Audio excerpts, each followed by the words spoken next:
excited. We have a wonderful guest today, and it's going to just be so great. So I can't wait to get started.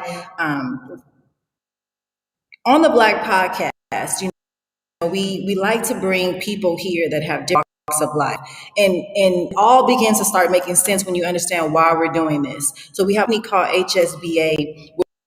We have a mentoring and leadership program that we implement in universities, HBCUs, high schools. But the most important part about the Black Power, when they're entering their senior year, we get to connect some real network. And we know how important it is to have a solid, whether it's through mentorship, shadowing, whatever it is, our youth definitely needs to be connected to some solid people who are willing to give them insight or knowledge on whatever their future endeavors are. In athletics and education for 16 years, notice is that when these students, in particular young who are in athletics, they get in the system, no connections. And so that we build the Black Podcast, because it's so important that we make those relevant connections with one another. So please make sure right now, before our guests come on, that you are sharing this video. So I want to make sure that it's on mine so that everybody don't have an excuse and say they couldn't see it on mine. So it's on my page. It's also on Mr. Street's page. So please make sure that you these videos, because you never know who's in your circle of people or your circle that hear his story. I have a course administration and leadership. My focus was on African American males and the effects of athletics on their educational plans. And so a lot of our youth, like whether it's young men and women, they really are engaged financially or emotionally. So it's so important that we job within the community to spreading the news. That's how you can support the Black.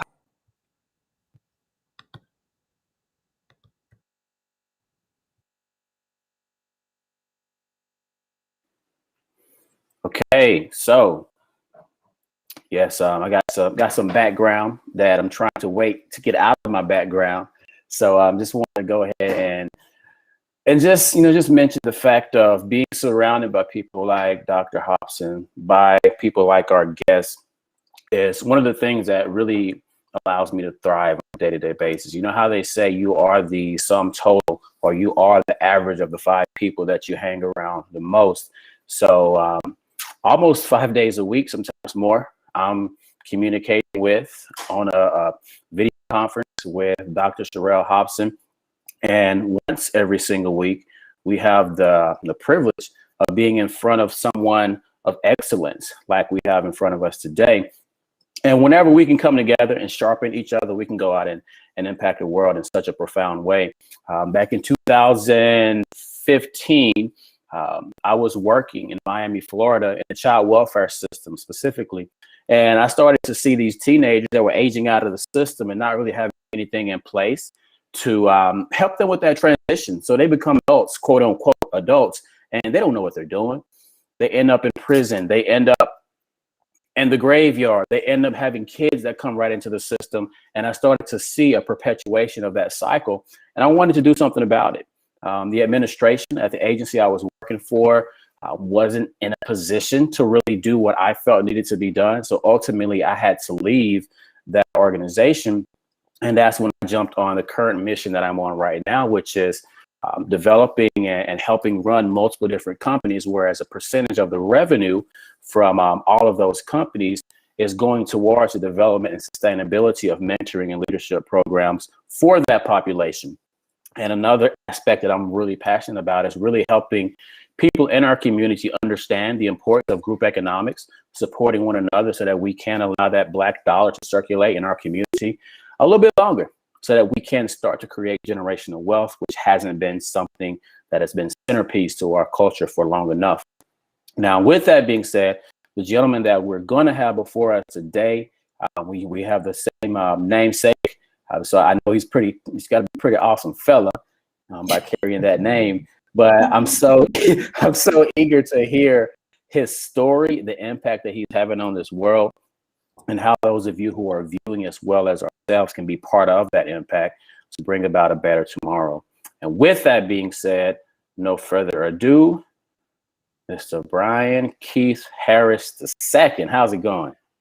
All is well. All is well. Thank you guys for this wonderful invitation. I'm excited to be sharing with you guys this afternoon. Yes, sir. Absolutely. I think that's in the invite. You wear a lot of hats. So when you said yes to being on the Black Podcast, I knew we made it. I was like, okay, we in there now, Brian, because he wear a lot of hats and he said yes for us. So I appreciate you taking the time to and just being open Sure. to accepting the invite and being on the Black Podcast. So if you can kind of get started on, we've seen the pictures and we know what it looks like from the pictures and the videos, but we want to start with your background story. So if you can tell the audience where you're from and kind of the dynamics of your family, like how you grew up and so forth, and we'll work our way up to the front. Sure. So I was born and raised in Pittsburgh, Pennsylvania. Lived there until I was 14 years old, and my family relocated to the Northern Virginia area where I finished high school, and then went on to college and to seminary. I grew up in a very loving and affirming family and environment. At a very young age, my family knew that I had a special talent and gift and passion, if you will, for the arts. And so much of my childhood was my family immersing me into all areas of the arts, specifically dance. I also grew up in a religious family. And so they also knew that I was going to be a preacher at a young age as well. And so kind of grew up in a space where my mother and my father were young parents. And so I kind of grew up with my parents, if you will. And so a lot of my guidance, a lot of my examples were in that of my grandparents. And so I was able to, glean from them, be around them a lot, which kind of helped me to develop this old kind of soul, but also just helped me to really think about and reflect, even as a young kid, on the things that I wanted to do. And so the thing that I love the most, and the thing that I think I'm most blessed by of my family, is the fact that at a very young age, my family poured into me, and all of the things that they poured in, all of the ways that they poured into me, I am still doing those things today. And I think that that is truly a blessing. I have one brother. He and I are 14 years apart. So he'll be 26 years old. So also grew up as an only child for many, many years. And then my brother came, and he and I have the best of relationship. We had a great relationship when he was a child. We have an even better one now. And so, yeah, I have one son. He'll be 20 years old at the end of July. And just, out here trying to empower, educate, and inspire the lives of children. Man, you talking about something. I have one son and he's going to be 20. You don't look old enough to have a 20-year-old. But yes, man, that's a blessing. I love the story. I love the areas that you already could foresee, and the family could foresee that was going to be part of your future. And that's one of those things that sometimes as parents, we have to step outside of ourselves and allow our children to show us what they desire out of life, allow them to show us the life that they desire to lead, and we have to figure out how we can support that. Absolutely. Yes, we have to figure out how we can support that. One thing with myself, I was born and raised in as an athlete, so made it all the way through school. After high school, I was desiring to get into sports at the next level, collegiate level. But I didn't quite make it. And when I had my son, I'm telling myself, I got a second chance. So I'm thinking I'm going to push my son off into sports, but the young fella doesn't have an athletic bone in his body. So I had to really look at where he was thriving and put my support behind that. And as I mentioned to you earlier, he was invited to a camp in DC, academic. Anyways, just in saying all this, I love the fact that, you kind of started to see what you wanted your future to be from the beginning. So Absolutely. somewhat take us back or keep us in that youthful space as far as your family kind of seeing the direction that was a high potential for you moving forward. Was there like how were your relationships with friends and such? Because typically young fellas not looking at being anything in the spiritual space. So how were your relationship with friends and peers as you were growing, seeing that you were going in the direction that you felt yourself going in? So I think it's twofold. I had a group of friends that their parents were raising them in the same way, and in the same ways. And so that was definitely a support system there. But going to school, it definitely was a struggle because many of their young men were interested in playing sports, right? And I was not. Um, and so had a little bit of a struggle, but so grateful for the fact that my family kind of, built this confidence in me so much so that it almost didn't matter what other people, young people were saying, specifically some of the young men. I just kind of got in where I fit in. But it was indeed a struggle, being a dancer, being an artist at a young age, and then also, loving church as much as I did as a little kid. So it was a little difficult, but grateful for that other group of people who were kind of coming out of my church. That group of people was my crew, and still talk to that group of people now. And those people are all kind of have, some of the same things that they were being reared in. Many of them are doing those same things even now. Yep. Got it. So we're gonna kind of step into the next phase of your story, but I kind of want you to go back and just speak a little bit more about some of the different areas that you were in. So speaking more into the dancing, like what type of dancing were you into? How often were you in church? Like what that balance looked like, but also also like what were some of those internal dialogues with you that help you to eventually understand, what, I got the group over here that's doing the same types of things, that are going in the same type of direction, that allowed you to focus on being you and surrounding yourself with those who were in alignment with you, and not really allowing those others to kind of shift you off your path. Yeah. So as far as the different dancing styles, so I was trained in everything. So I did everything: ballet, jazz, tap, modern, everything. Had all of those experiences. My mother tells a funny story. If anyone ever were to meet her, she tells this same story to every single person. The story is just simply that my parents bought me a very large chalkboard. Because aside from wanting to be a preacher and a dancer, I also knew early on that I was going to be an educator, right? So they bought me a chalkboard. It was a large chalkboard, and it had like these rolling things on the side. You can flip it over. It was two-sided.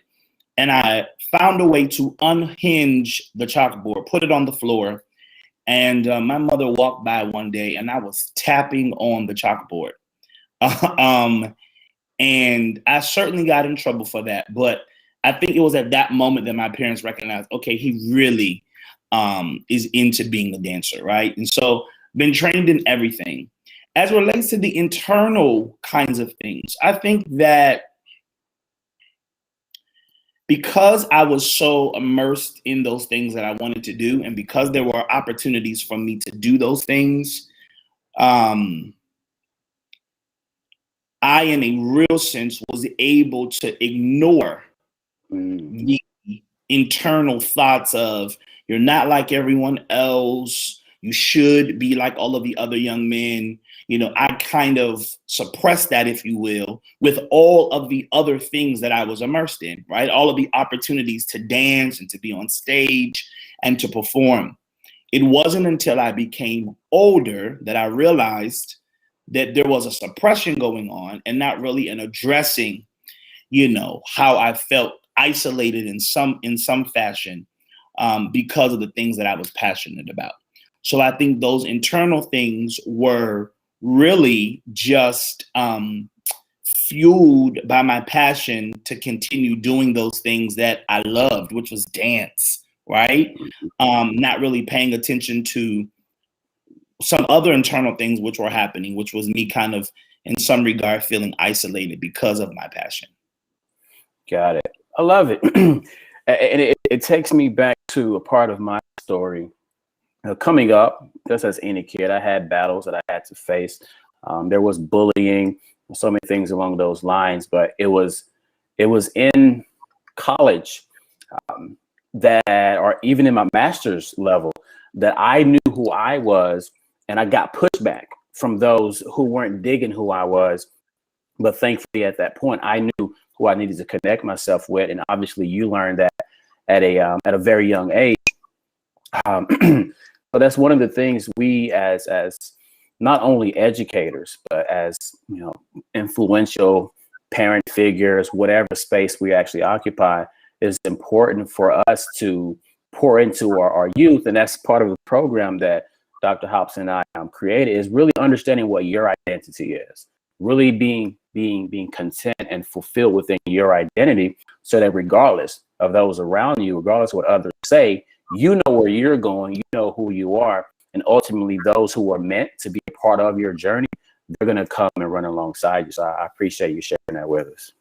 Yeah, I mean, the reality is that I think that it's important to also note that it is a struggle, right?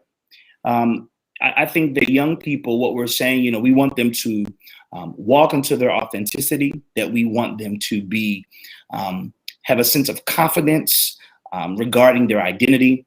But when a young person, in the mind of a young person, they're not thinking about that, right? They're thinking about wanting to fit in, wanting to be liked, and wanting to be affirmed by their peers. And so it's even more important, it's imperative that their parents and that their educators are really pouring into specifically those young people who find that their passion and their purpose and much of their identity is tied into things that are not stereotypical, right? It's important that those educators really pour into those young people, because what can happen is that those young people, for fear of being further isolated, right, those young people will walk away from the things that they're passionate about, or the things that they're gifted to do. And so that's important for us to also hear, that we have a responsibility to those young people. So for me, that's a point for me to shout out all of those people along my journey who are able to pour into me in a way where I said, I'm not going to stop my passion, right? Like, I'm not going to put this down. So that's what we as parents and as educators have to do. And sometimes we as parents want our children to become the thing that we did not have the opportunity to become. And when we're doing that, what we're really doing is we're silencing their narrative. And so it's important for us to not just pour into our kids, but to allow our children to pour into the passion that they have, right? Because sometimes even in our pouring in, we're pouring into our kids, but we're pouring into the things that we want them to do, right? And it's important for us to kind of take a step back and to guide and to lead them so they can pour into their passion and their purpose. Wow. Yes. When we looked at just even being a leader, and I've been in education for 16 years. And so one of the challenges or struggles that I felt that I had or may still have is knowing my truth and knowing the system truth, right? And so I just found that I was always fighting that battle. When a kid would come and say, coach, especially I've always been in athletics. So a lot of these kids, they have more respect for their coach than they do their own family. And so I know what type of influence and impact that I have. I can make a good one or a bad one. And so, when you have a young lady or young man come to you struggling, and it's like, all I can think is give it to God. But if I say that, you can be, getting another job. So always having that struggle of, this is the truth, my truth, and this is what I need to be teaching. So speak more to how you make, that, because I mean, I always stuck to my truth, and thank God he's covered me. But there are still times where, as a coach, I might have had assistant coaches under me who would say, you're not supposed to be talking about the struggles of a black woman. You're not supposed to be talking about God. You're not supposed to be talking about whatever. But I've been blessed previously that I had leaders who understood who I am and what I'm doing. So they didn't, it kind of covered me. But when you're in a situation where that's not the case, what does someone like that do? So if you can speak on just your truth and the other side. Yeah, so I'm gonna speak on the other side. Not that I have experience with that, right? Because I have always been able to show up as my authentic self and be covered, as you said, right? Every single job that I've had in education, and I've also been in education for 16 years.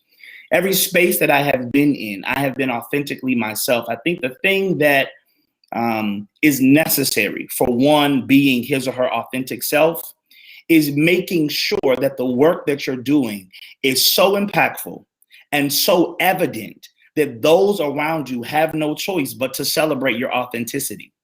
See, when people can actually see the benefit of you being your authentic self, the benefit of you standing in your truth, when they're able to see the benefit in the lives of children and in families, then that gives people an opportunity to give you the green light. And I think throughout my educational career, I've had those experiences where I have been able to focus on the work, show up as my full self, and allow those around me to see the benefit of my authenticity in the lives of the children and families that I've been engaged with. As it relates to, how do we, in a real sense, stand in your truth and show up in spaces that may not celebrate or affirm you being authentic, or may censor or limit your authenticity or truth as an educator. I think what you have to really do is find those ways to speak out against the system in a way where your children are still positively impacted by you being authentic.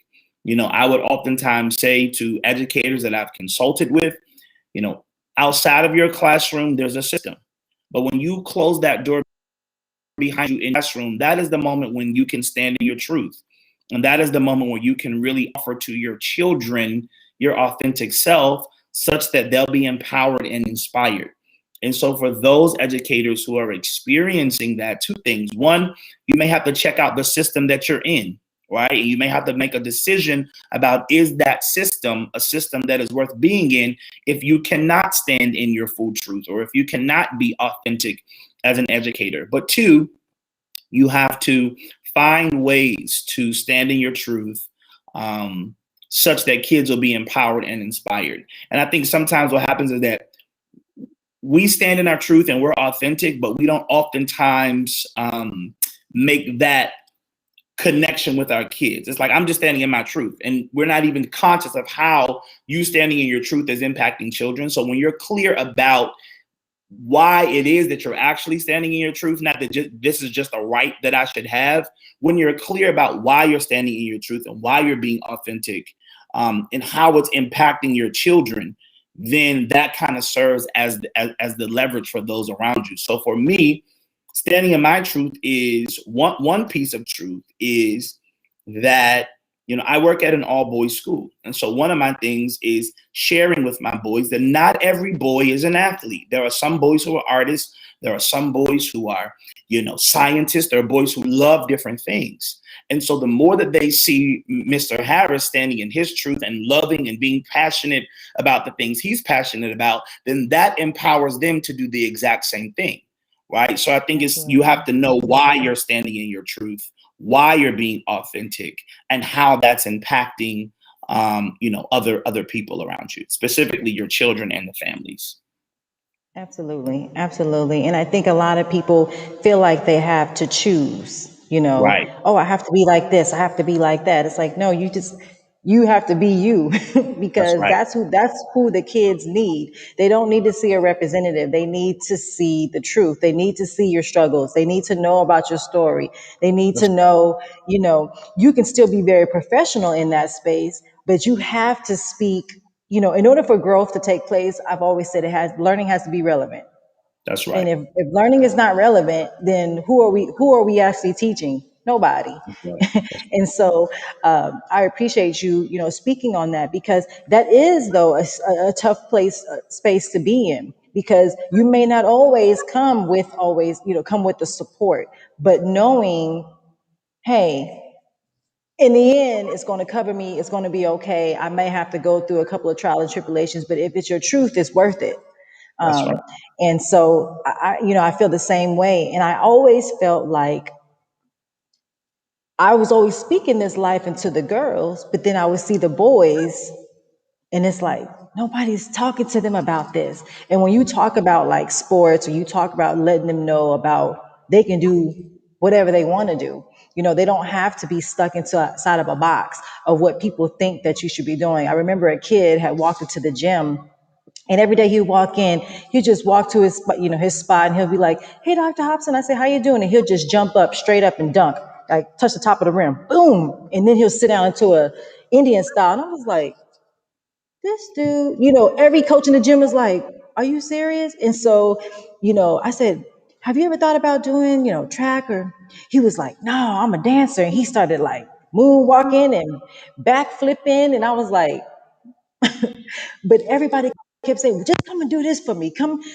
jump for me. Come do this, come do that. And this boy was not interested in doing it. After a while, he kind of gave it to it because everybody was harassing him. But, I just remember having a conversation with him and I just said, don't allow people to put you in a box. Now, if this is a talent that you have that could possibly open up other opportunities for you, like scholarships or, maybe if you do try it and you realize maybe you do like it, maybe you can do it on the side or I don't know, but you don't want to stop yourself from trying new things because you don't ever want to have those regrets of I could have been this or I could have done that. But if you really feel like you don't want to do that, you don't have to do it. So I just think it's important for us to have that because people do tend, like you said earlier, to put you in this box. And once you're in there, it's like, okay, Sherelle, you're good at being a coach, stay a coach. But I always knew, like yourself, that in order for change, we have to put ourselves in position to not only be an influence to the students, but to the teachers or to other administrators or to the community. And so that was one of the motivations behind me going to get my doctorate because people tend to listen more when you have all these titles, even though your truth is still the same. So if you can just speak on your conversations that you feel that you have right now with these young boys, do you feel like when you're having these conversations with them, and it's a blessing to be in an all boys school because you can be a little more relevant when you're there, but if you can just speak on what are some of the things that you feel are going on right now with the youth? Do you feel like when you're having these conversations with them, do you feel like they're getting it? Or do you feel like you're just talking, but they'll get it later? What do you feel like where they're at right now? Do you feel like they're in a good place to receive, or do you feel like it's still a struggle with our youth? Yep. So I'll go back a little bit. So when I started my dance company, I have an all boys dance company, Sons of Freedom Dance Institute. It's been existing for 13 years. When I first started the company, I really wanted to create an opportunity for boys who, like me, love to dance, right? And I wanted to make sure that they had the proper training and technique that they needed in order for them, to be successful and not just have it as a passion, but also develop technique and skill in that area of their passion. Um, and at that moment, I just had my mind focused on teaching them dance, right? And over time, I realized that the dance company became so much more to our boys. It was an opportunity for them, a platform for them to share with their thoughts and feelings about what's happening in their homes, in their communities, in the world, and how they feel about those things. And we were able to do those things. They were able to do those things through, dance. They were able to express their thoughts and their feelings through movement. And there were many times throughout the time that we had Sons of Freedom that we were able to impart to young men all of the necessary tools and skills that we believed were essential for them to be successful, not just as a dancer or performer, but just as a Black and brown boy, eventually becoming a man. And so I think at that moment, those young men were very much in tune to the things that were happening and were really receptive to the pouring in, really receptive to having the opportunity to dialogue and to converse about what their thoughts and feelings were about things that were happening. When I think about the young men at the school where I'm a school leader, I think the same. I think our boys are in a space where, particularly elementary school boys, where they're very impressionable and they are looking for guidance. They're looking for inspiration. They're looking for empowerment.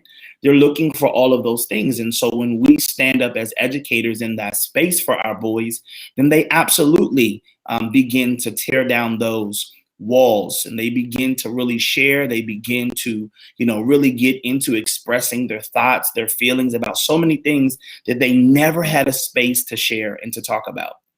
When I think in terms of where we are universally with Black and brown children, I think that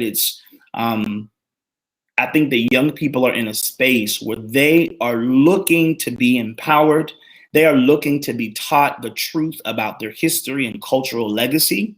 And they are, in a real sense, demanding us as educators to show up for them, right, in that way. So I do think that young people absolutely are ready, willing, able, capable to hear all the things that we have to share, to impart, to inspire, to empower. They're ready for all of that. And now it's really up to us to make sure that we create those spaces for us and for our children and our students, to have those conversations.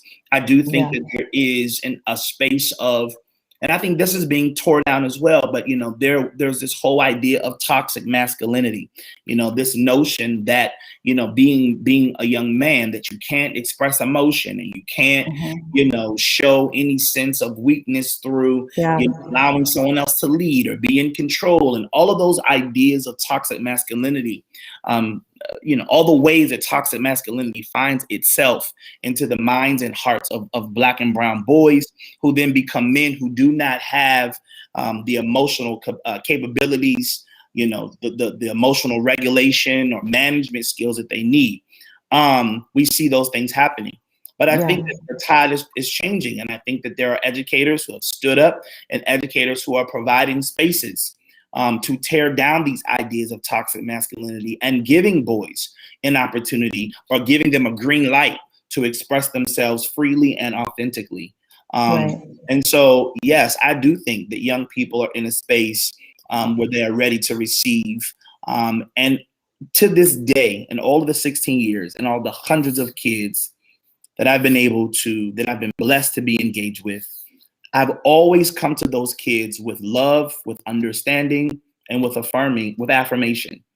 And because of that, those young people have always been receptive to what it is that Mr. Harris was pouring into them, right?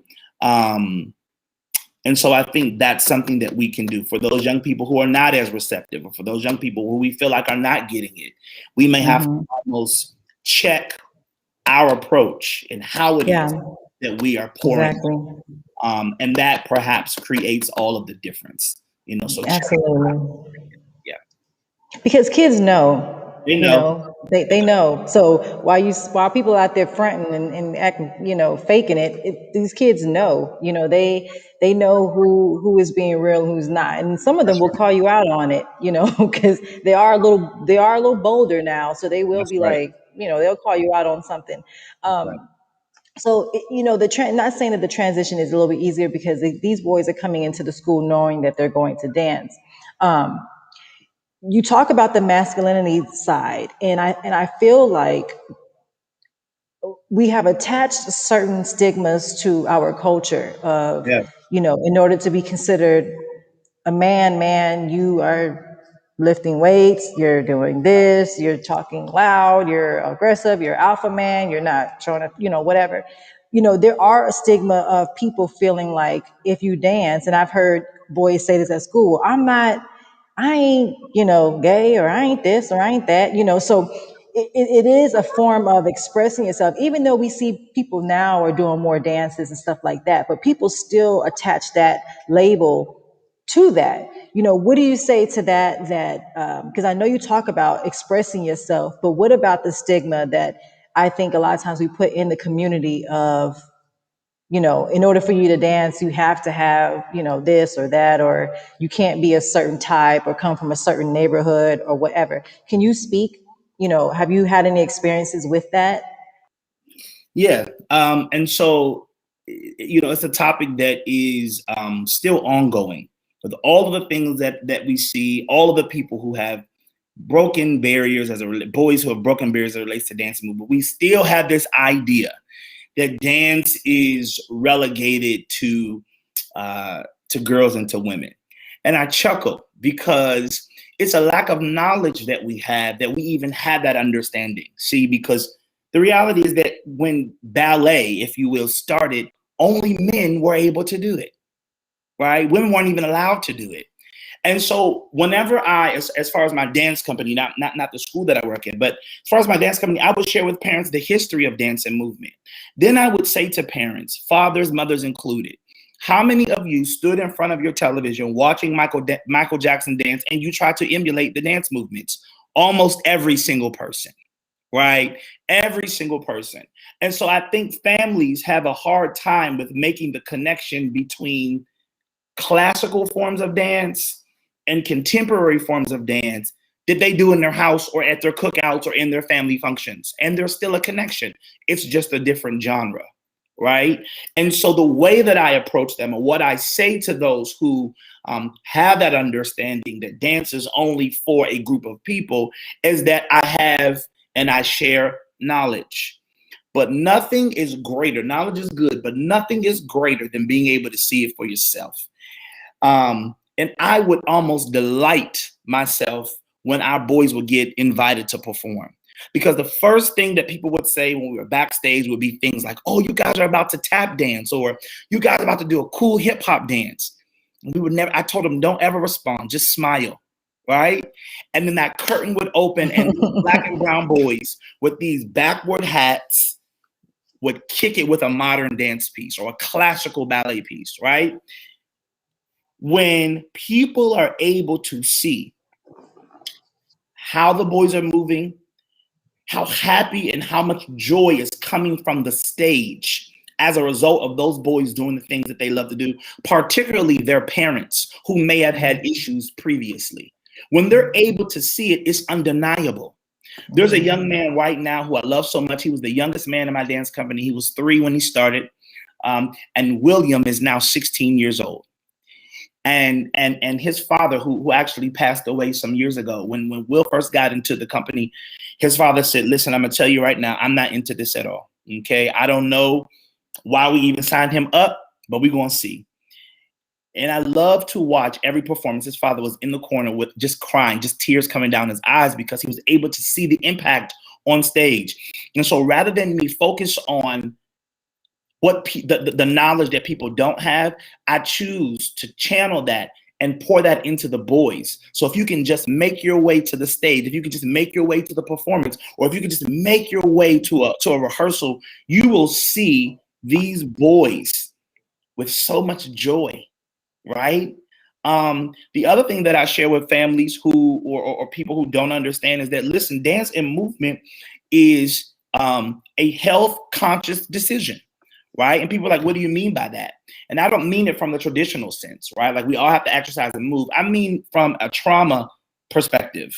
We oftentimes talk about the trauma that our children face and its impact on our children's brains. We don't oftentimes talk about the impact of trauma in our children's bodies. And so when we are dancing and moving, we literally are releasing the trauma and the stressors that are locked in our bodies and finding ourselves feeling happier, finding ourselves feeling healthier, and really warding away some physical illnesses that will come as a result of us not having those opportunities to move and get out that stress.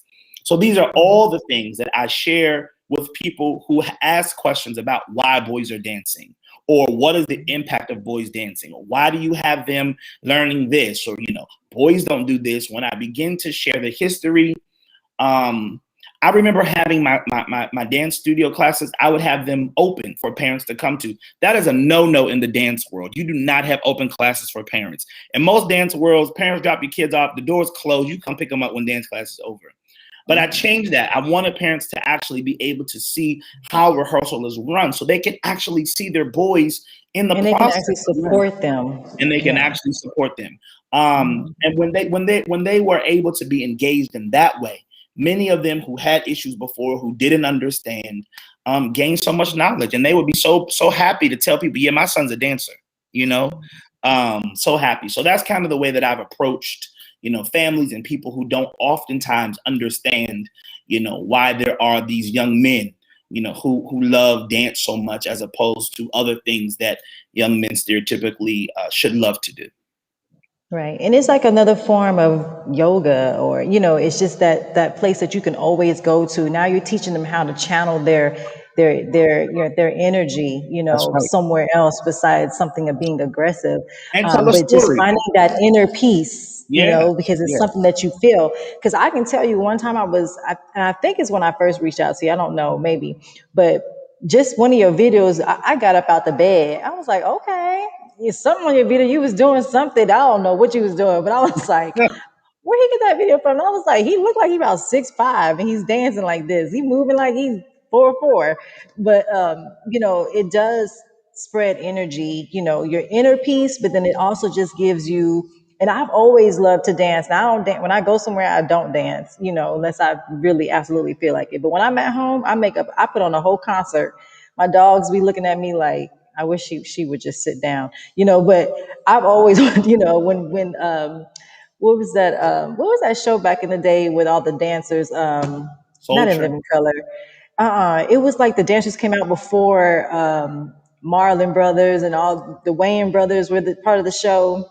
Oh, And it was like the in girls living were color. just, In living color. yeah. Oh man, I used to be in that mug like, but now I don't do that anymore. But dancing is a form of just, meditation. And, it does give you peace because you just find something a little bit deeper. So I think it just so much into your serving, when people look at, oh, it's just dance. Well, no, it's not just dance. It does really help our young boys, which they need, is to find another way to channel their energy besides what we normally do, and so we appreciate you, doing that, and breaking those barriers and tearing down those stigma of that. So we appreciate you for that. Thank you. Thank you. Yeah. I was gonna say it also gives them an opportunity to tell a story, right? Some boys are not given the opportunity to tell their story, right? And so through dance, you can create your own choreography, talking about your relationship with your father or your mother, or what you feel about the things that are happening to Black and brown boys in this country, right? So it's also a way to offer knowledge and to show people or share with people what you think about something without you even having to say it. So it's an embodied expression as well, right? That doesn't just help you as it relates to inwardly, but it allows you the opportunity to outwardly share what you're feeling, right? And then for the audience, it gives the audience an opportunity to see Black and brown boys in a different way, right? Because traditionally we're used to seeing Black and brown boys run up and down a court, run up and down a field. And so we very seldom are engaged with Black and brown boys who are showing a different level of passion, right? Or artistry, A you different know, form, yeah. and Yeah, so I think appreciate that's, you. those are all of the things that, that I've been able to witness as a result of, starting Sons of Freedom. And I think it's whatever young men or young women love to do, right? There will be that opportunity for joy when our children are doing the thing that they have been called to do and they're passionate about. You'll always find joy in those spaces. and it's one of those notions of the law of proximity, whereas you can only expose your kids to that which you have experienced, that which you've had exposure to. And I go back to, I remember whenever my dad told me to study accounting when I go to college, because the most successful people that he was around were accountants. Yeah. So he sent me off in that direction. I was not digging it. So I Yeah. had to figure out my direction. I put myself around a complete different group of people when I moved to Miami, Florida.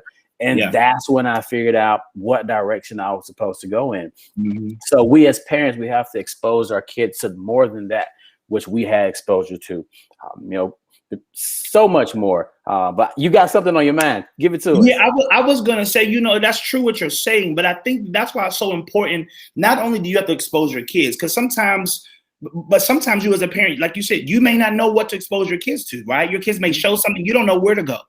That's why it's important for you to put your children in schools and around people who you trust. So when they come to you and say, hey, this is what your child should do, you are saying, oh, I didn't know that side of my child.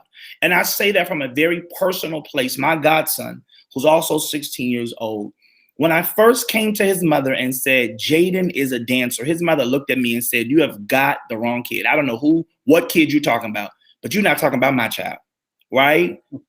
To now him being able to have all this dance technique, to travel all over the country, dancing, being a part of groups. If she didn't trust that I saw something in her son that she may not have had exposure to, right? If she didn't trust that, then he would not be in the place of being able to pursue his passion at a young age. So not only do parents have to pour in, but what you said, when parents don't have the exposure, you have to trust that the people that your children are around, that when they do find that your children have a special, affinity to something, that you trust them enough to say, okay, we'll try that. So that's important too. Very true. I'm glad that you mentioned that, because it takes me back to when my son was I think he was in like first grade, maybe kindergarten. He used to always get in trouble at school. Oh, Antonio, he interrupts the class. Got to first grade. Well, Antonio, he's a little rambunctious, but he finishes work so quickly, and it's perfect every time. So Antonio was bored. Yes, exactly. So they tested him, His and he teacher's was literally, Right. and he was literally off the charts with his, gifted testing. So we were able to put him into all these university programs, all these STEM-related engineering, robotics. When had we not trusted what that teacher was saying, no, she's just saying that, she's trying to, whatever. Well, we trusted the fact, what, she sees something in him that we didn't see.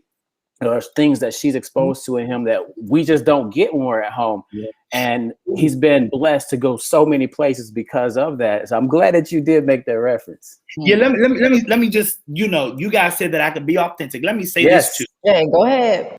Specifically with boys, what I hear is what you're saying about you had to trust that teacher. But this is something that I think is so important and pivotal to share as well.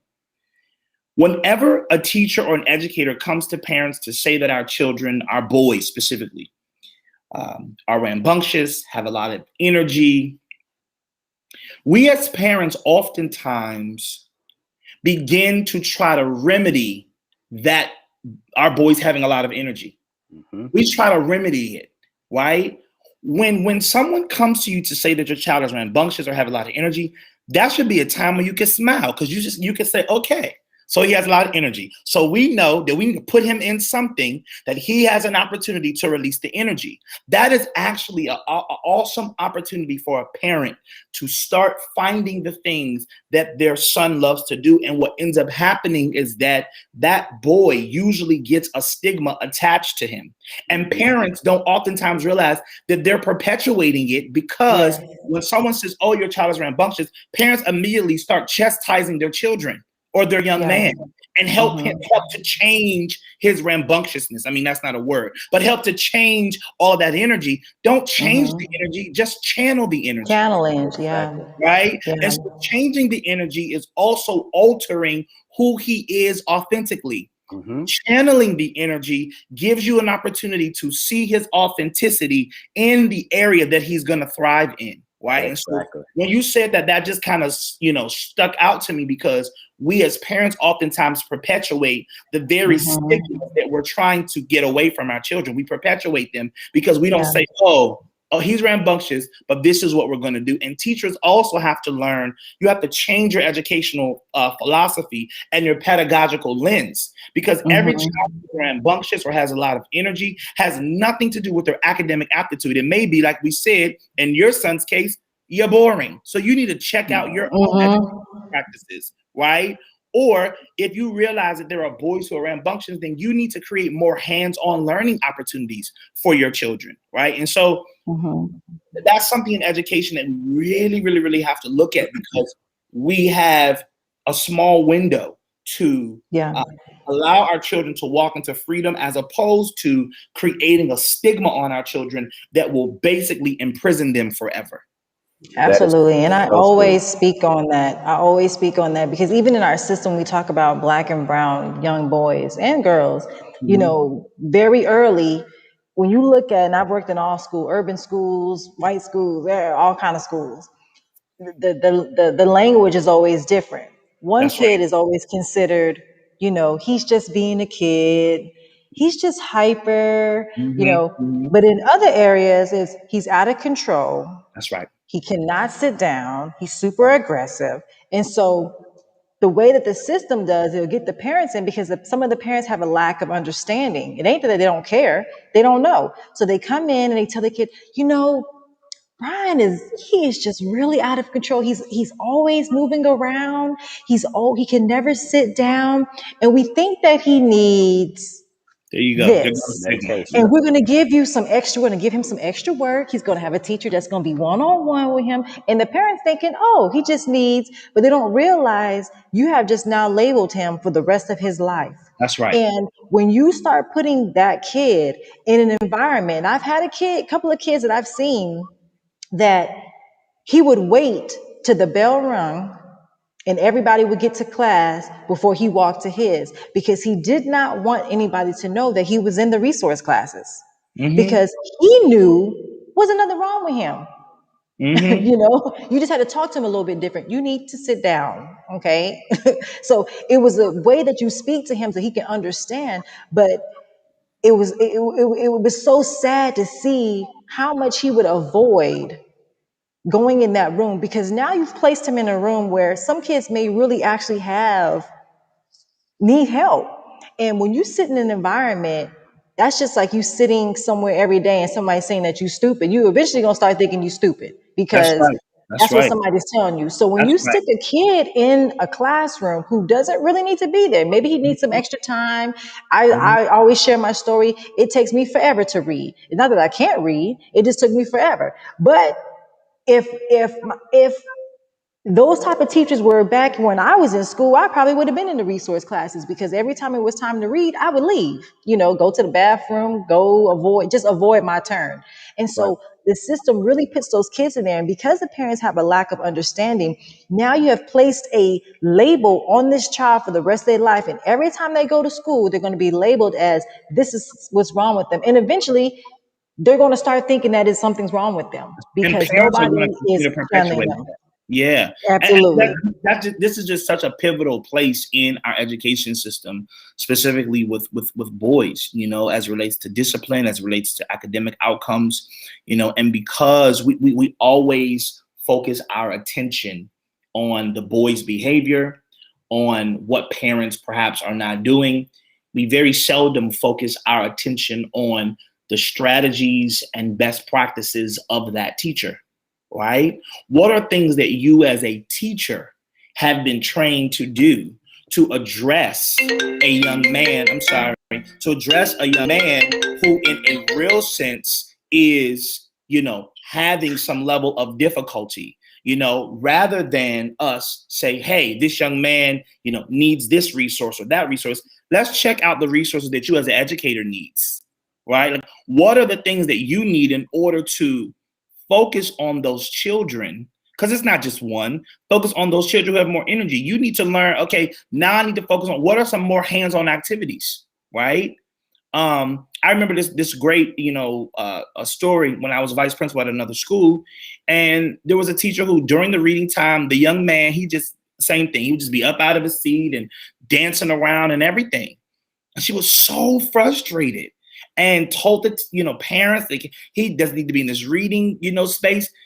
And you know what I said to her? I said, this is what I want you to do. I want you to take that same story, and I want you to ask him, does he want to create a play that goes with that story?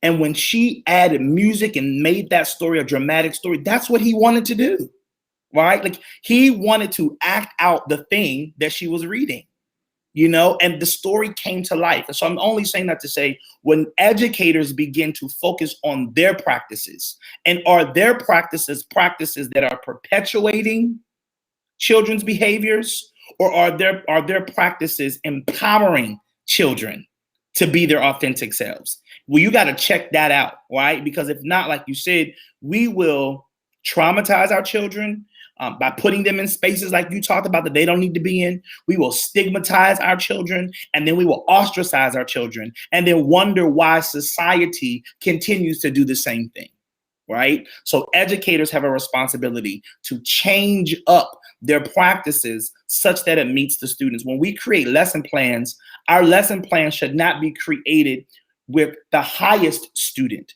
in mind, right? Our lesson plan should be created for the student who is up out of his or her seat every 5 minutes, or for the student who seems to be disruptive. That's what our lesson plan should be, focused on. So for those students who are distracted, okay, no problem.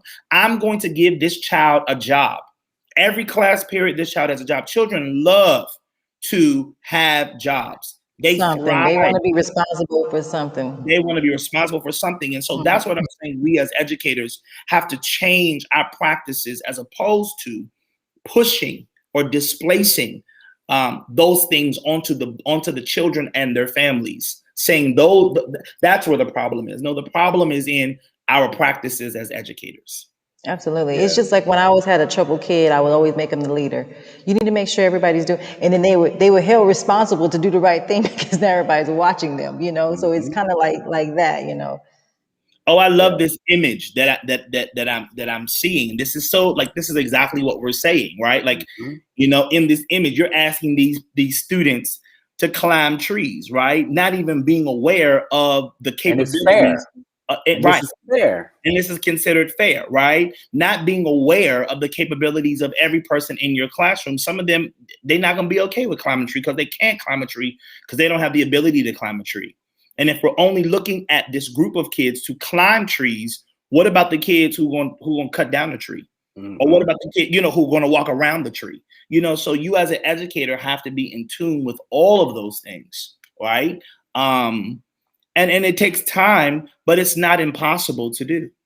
Exactly. Many of us have benefited from educators who were able to be in tune with every single person in the classroom, and each kid got something different out of their educational experience with that particular teacher.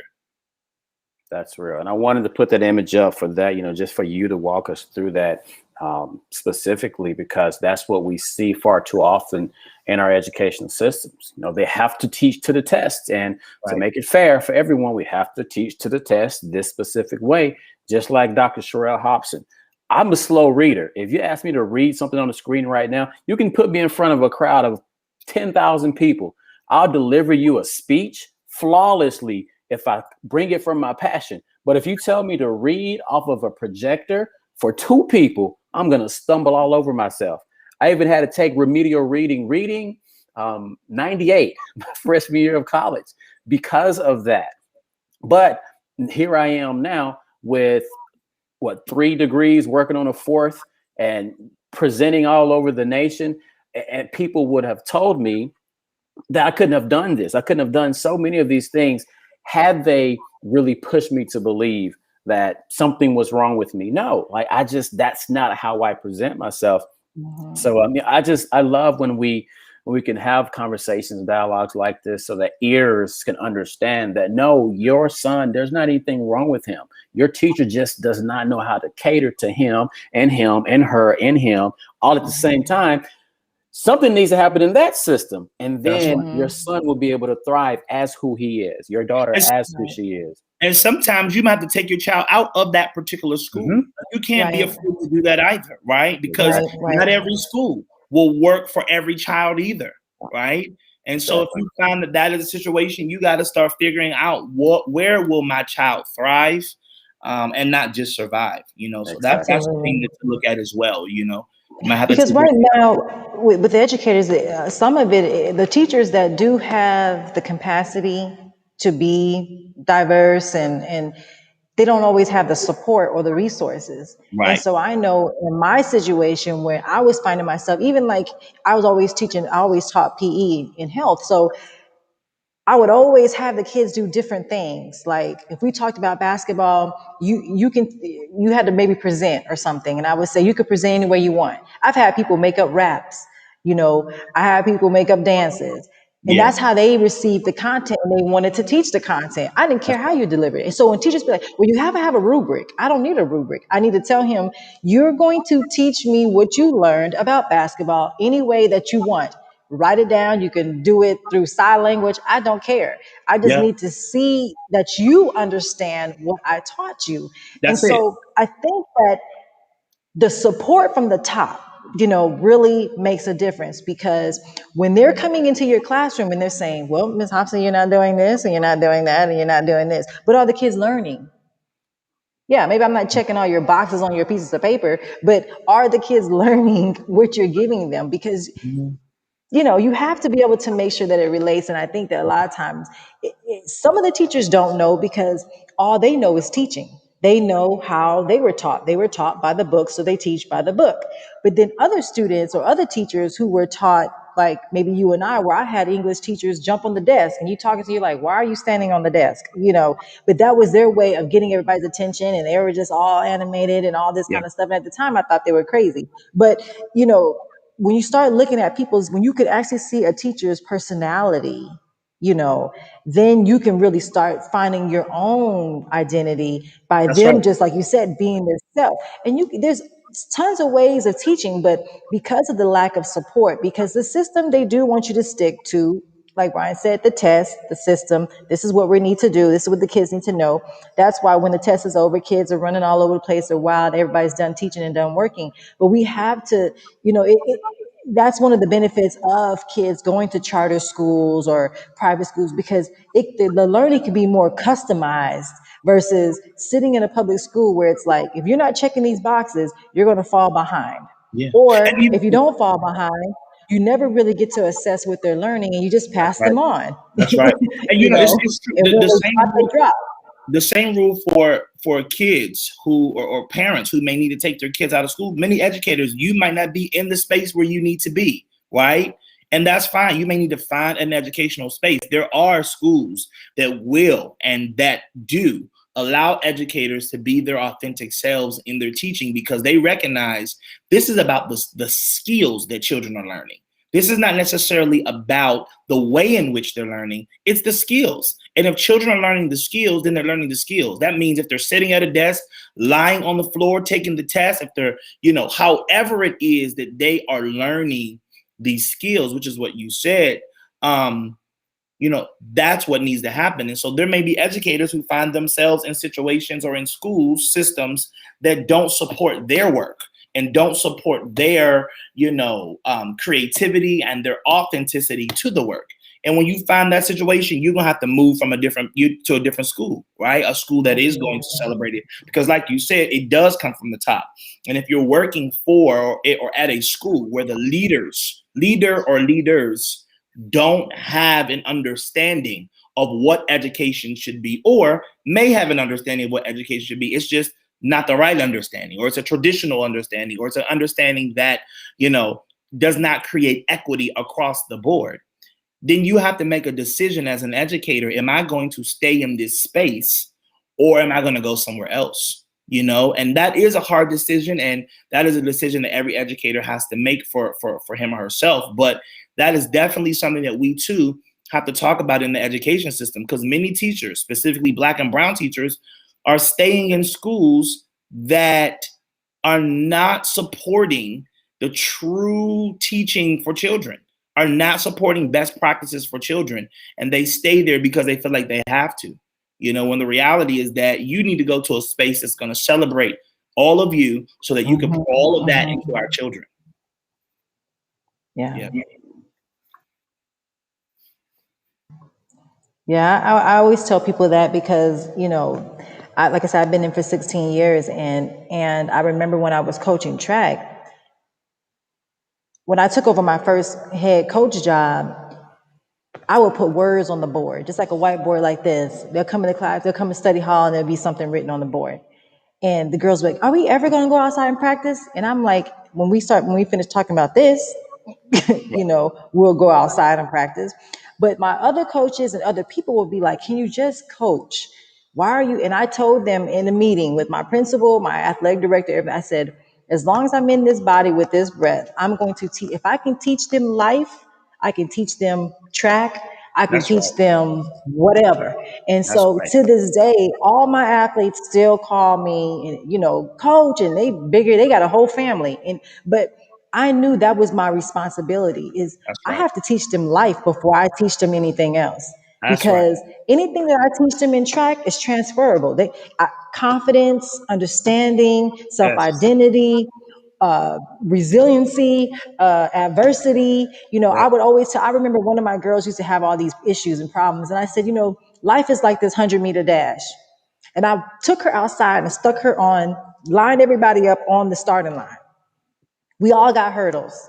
Every time you come out the blocks, you might have won coming out the blocks, but you got a hurdle just like she got one. Only person gonna make it to the front line are the ones that can can clear the hurdles. So you can hit a hurdle and you can stop, or you can hit a hurdle and you can go under it and get disqualified, or you can hit it and you can keep moving. Same thing that life applies. And so people started understanding, like, what is she out there talking about? But once I got them to understand that, they understood that, hey, there's going to be trials and tribulations. There's going to be stuff that comes in my way. There may be one hurdle, there may be 5 hurdles, but I have to continue to stay in my lane and run my race. This is Amen. You shouldn't be worried about what she's doing and what the crowd is saying. You're in this lane and it's all on you. So you decide if you want to finish, because we all got a finish line. And I told them some people are going to finish a little early and they probably going to lose. And it's going to people that, going to continue to push. And so that's how life is. So when you think about the different forms of art, of dancing or sports or drawing or entrepreneurship, whatever it is that you can teach them to transfer their skills or what they've learned. Because I can tell you right now, I don't remember anything from high school. I don't barely remember anything from college. I didn't really start learning anything until I started working my master's and my doctorates. And that's because I finally found something that I wanted to talk about, That's right. But everything before that, I was able to pass because I'm a competitor, which I've learned through sports. I wasn't going to be a dummy, and I knew I didn't have no money to pay for school. So in order to keep my scholarship, Sherelle need to figure out how to pass this class. I don't know what she's gonna do, and if you take her a week to study for this test, but that's the kind of stuff that we have to get them used to. Is, hey, you gotta understand when you're running your race. And we even look at the Bible and we talk, run your race That's that is right. for you. That's for you. I have a That's purpose and a plan for your life, not for the life that your mama think you need to have, not for the life you think you need to have. And so I just think that that's so important that you share that with the boys of how to express themselves, because those skills they can actually absolutely. to life. And that's what it's about. When something happens, the police pull him over, or how do I channel now? He may not be able to break out and dance there, but he will understand how to get centered with himself, Or even how if to somebody says communicate. something to himself. How to communicate, right? Exactly. And it's so funny because those Absolutely. things are really like those social emotional learning skills that we think are like so extra in the classroom, but those are the actual skills that help our children to have those successful outcomes, right? And relationships and being able to communicate effectively is one of those skills. And so, like you said, whether you're teaching sports or the arts or whatever you're teaching, there has to be some embedding of those life skills and those social emotional learning skills for our children, because otherwise they won't have them and they'll become adults who don't have self-awareness, who don't have self and emotional regulation tools or skills, who don't oftentimes know how to interact with other people, specifically like law enforcement, right? And so we do know that even if you do have great communication, that we know how that system is. However, one of the things that is important is to equip our children with the skills and tools that they need in order for them to be able to navigate through those difficult spaces, right? And that's not always done in the context of the classroom.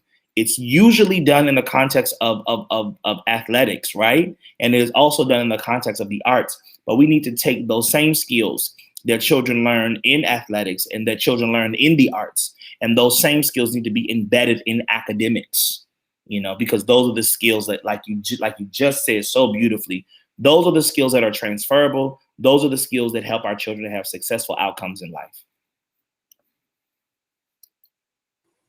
Man, the education that I just got over this last hour. Amen. Man, 16 years. I mean, 16 years between the two of you, and what I haven't been in the classroom, but being in the educational leadership space over the last 5 to 7 years. Man, these types of conversations need to be had so much more often in our community. And I want to thank you, Mr. Harris, for just bringing us so much wisdom, bringing us like some lessons. And I'm going to encourage everyone, go listen to this thing again, like hear replay, listen, like while you washing dishes, doing the laundry, whatever, listen and soak these things in, because you alluded to it, but you didn't say it specifically those of us who have children under the age of 7 and those develop in that, that formative stage. So much of what we say around them, like they're going to absorb. So really understanding to have the right type of conversations around them, not saying that you can't do this because you're a boy, you can't do that because you're a girl. Right. No, like really allow them to be who they are. And as we've mentioned, expose them to things that they may be interested in, and listen to the people who you entrust under their, being with them under their guidance. So I just want to thank you again so much for the time that you've blessed us with. And what are some things that our audience need to be looking out for? I know you got a couple of books. Tell them about some of your products, some of your services that we can kind of shout you out for. Sure. And so I am the author of 2 books, almost 3. First book is Freedom's Design, 20 Days of Empowering Black Kings. It's a 20-day empowerment book for Black and brown boys, grades 4 through 8, that talk so much about history and culture, and really gives them an opportunity to each day for 20 days to reflect and to write and to discuss through poetry the things that they are feeling and thinking about the things that have happened in our world and in our history. As Black Americans. The second book is a children's book, I Am My History, which has just kind of skyrocketed. It's all over. And that is a book that celebrates the courage and creativity of Black and brown children while also celebrating the resilience of our ancestors. We're coming up on the 1-year anniversary of I Am My History. The book was published August 3rd, 2020. So I'm excited about that. There's some really cool things that are going to be happening around that 1-year anniversary. And then I'll be turning 40 this year. So on my 40th birthday, I'll be releasing my 3rd book, which is a book about a little boy named BJ, who loved to dance. And it shows his experiences and navigating through life as an 8-year-old who loved to dance, which is not a surprise because it's the story of my life. And so that will come out on my 40th birthday. I wanted to find a way to write a memoir, but I wanted to do it in the context of a children's book. And so that's going to happen. Anyone can find me on my website, briankeithharris.com. Not only are my book products there and some teaching guides and some other guides, but also I have a company, Cultivating Young Kings, which is an organization that teaches educators, school districts, school systems, school leaders, best practices with working with Black and brown boys and children in underserved communities through a series of workshops. And so any schools that are interested in, getting more information, learning how to use those strategies to implement in the classrooms, all of that information is on that website, briankeithharris.com. You'll find all of the information there. And then on all social media platforms, as my name, Brian Keith Harris. I think that's important. Sometimes people have all kinds of extra things that people can't find you. And so just my name, Brian Keith Harris. And so that's the way that you guys can find me. And like I said, my book products are on there. There's also a really cool free tool that is on the website. It's called Mindfulness Matters, and it walks teachers through about 5 to 6 different exercises that they can do, mindfulness exercises they can do in their classroom daily to really help their students to be focused and set their intentions for the day. Well, I absolutely love it. Absolutely love it. I'm going to pull this up really quickly for the audience to see. If you get to this page on his website, this is where the goods are. So you definitely want to go and check out the website. Get these resources. Brian couldn't type fast enough on them books and programs. He was trying to type it for you, but he was like, and then my 16th book is like, oh, let's put the page on. Yeah. So this is where you want to go, guys. I've been navigating the website, just looking at the Sons of Freedom, Cultivating Young Kings. There's so much on this website that our young men need exposure to. So I'm definitely planning on adding this website as a resource on my website. So appreciate everything that you do, man. Any events coming up? I don't have any event. Well, I do have an event. So I'm doing a 1-year anniversary celebration in DC. Still kind of thinking through the dates and times. That will be an opportunity for people to come out. If you're in the DC area, the DMV area, you can come out and celebrate with me. I did have a chance to have a book signing for either of my books. And so this will be an opportunity to kind of celebrate the work and all of the children and families and educators who've been impacted by it. So that will be sometime in August. We have a t-shirt line, the I Am a History t-shirt line that's coming out in August as well. So those are the only events so far. I'm trying to enjoy the summer. And I'm trying to, that's something that we also need to, normalize as well. Sometimes we feel like we have to grind and do so much work. It's important for us to stop, to rest, and to reflect. And so I have intentionally chosen not to have any events this summer because I want to be able to do just that. Absolutely. I love it. Absolutely. We need you to be all that you need to be. So we need you to be filled. We don't want you empty. To be worn out. Burnt out. Stumbling into the school year. When is your 40th birthday? October the 28th. I'll be 40 years old. Okay. Nice. September 30th, I'll be 40. Brian, he ain't close. We'll talk to him in a couple of years, but he in the young buck club. We in the young buck club. We moving on, doctor. We moving on. And so I'm excited. I had a little bit of first about it. I was like, oh God, I'm turning 40. But there's a sense of respect that people give you when you even tell them that you're turning 40. I said, wow, I really enjoyed this. So I'm walking into it a little bit more. It does create some kind of, you become more reflective, right? And so I'm having that reflective moment, but I'm definitely excited about it. And doctor, it's good when you're almost turning 40, you don't look like you're turning 40. That's a plus too. Truth. That's true. Like she froze on us. But, that's true. So yes, we're definitely going to make sure that we push out any extra content to you, push out your content to the individuals who are in our network. So we're going to put you backstage real quick. Hold on for us. All right. I want to close out with you after we close out with our audience. So thank you again so much for being with us. Thank you so much for the opportunity. I'm excited about it. It was an awesome time. Yes, sir. Yes, sir. All right now. All right. So that was our show. A nice hour and some change. Whenever it gets real good, we've got to let it go. We got to let it go and go and go because we're giving you all knowledge. And if you look at the acronym of BLACK in the BLACK podcast, boldly leveraging affluence, boldly leveraging affluent connections for knowledge. And the thing is, it's only when we start to leverage that which each of us has as excellence that we as a collective, as a group, can really show the greatness that we are. So with that being said, guys, we're going to be back here same time, same place next week. I'm going to have more greatness for you, but also make sure that you keep Mr. Brian Keith Harris, keep his content in mind. Check out his website, check out his social media, because this is some knowledge, some information, some wisdom that our young men and young women really need to hear. So thank you guys again for joining us.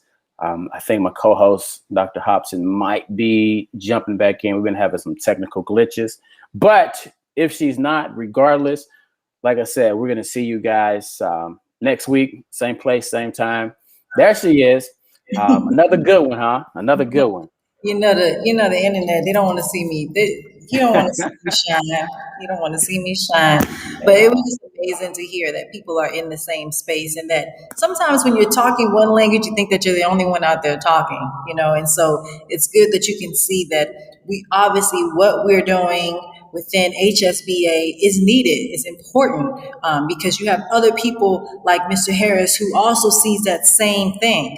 And so we have to make sure that we educate ourselves, whether you're an educator or a parent or just involved in the community. We have to make sure that we do our part. And that's why a part of your responsibility is sharing these videos, because you never know who's in your circle, who's in your place of influence that needs to get this information. So please make sure that you're sharing this video. Go out and support what he's doing. And hey, again, don't allow people to place you in a box of what they think that you should do.